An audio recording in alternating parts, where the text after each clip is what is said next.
You ever just had to be faithful? Like faithful and patient. So we came home from church and the heat was on but not kicking. So I'm like, oh, maybe it's not the right temperature. So we turned the temperature up in the house, gave it a minute, waited for it to go. Still was worried. The kids were like, Mom, it's cold. Like, for real, it's cold. I'm like, all right. So I go to the basement, check on the furnace. I'm like, oof, it's not on. Well, I say it's not on, but I like this furnace doesn't have a pilot, so it was like there was no fire. So I'm like, all right, so let me turn everything off and assess the situation and follow the directions that are on the furnace so I can be safe for resetting. So I did all that and I reset it. Nothing. It was just not working. And so I was like, maybe I did something wrong. So I tried again. Cool. This time the fire came. I was like, got it. So by the time my husband came on, it was not kicking. Nothing was working. He's like, oh, we just need to change the filter. I'm like, oh, yeah, that's easy fix. Let's go change the filter. So we go to Home Depot, change the filter. Get back home, still not working. After a few times of up and down, I'm like, you know what? I'm just gonna heat up my Rotel and sit down and watch a movie because at this point it's out of our hands. We called the HVAC companies and they're like, I mean, it's a Sunday, it's after 5. The earliest we can get somebody is maybe tomorrow afternoon, but tomorrow is also a holiday. Excuse me. So it's like no one is coming. So I was like, you know what?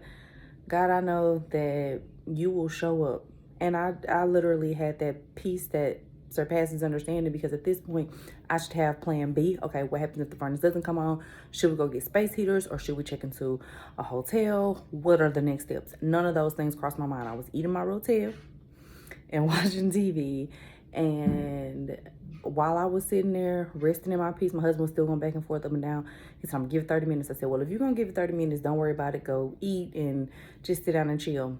Once he did that and the whole family wasn't worried about it, just like that, the heat kicked on.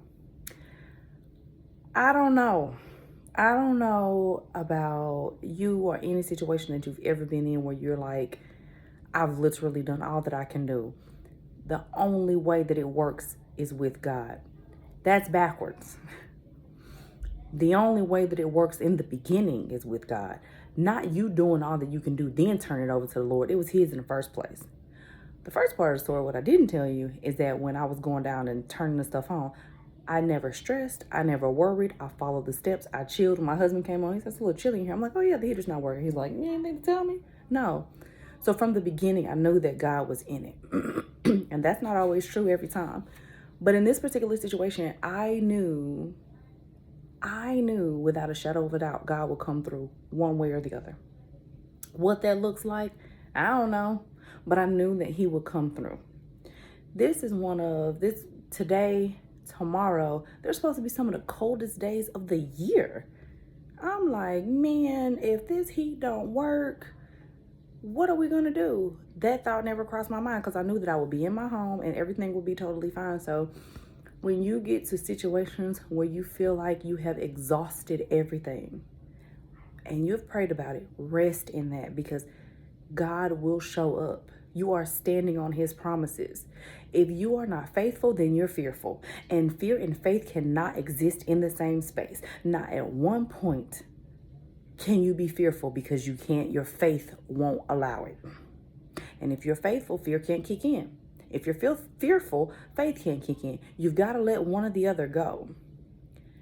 And if you lean in on God's promises, it's fear that you need to let go and let faith enter into the room. People say, well, I got to have the faith. All you need is the faith the size of a mustard seed. That is absolutely true. But at some point, saints, we have got to have faith bigger than the size of a mustard seed.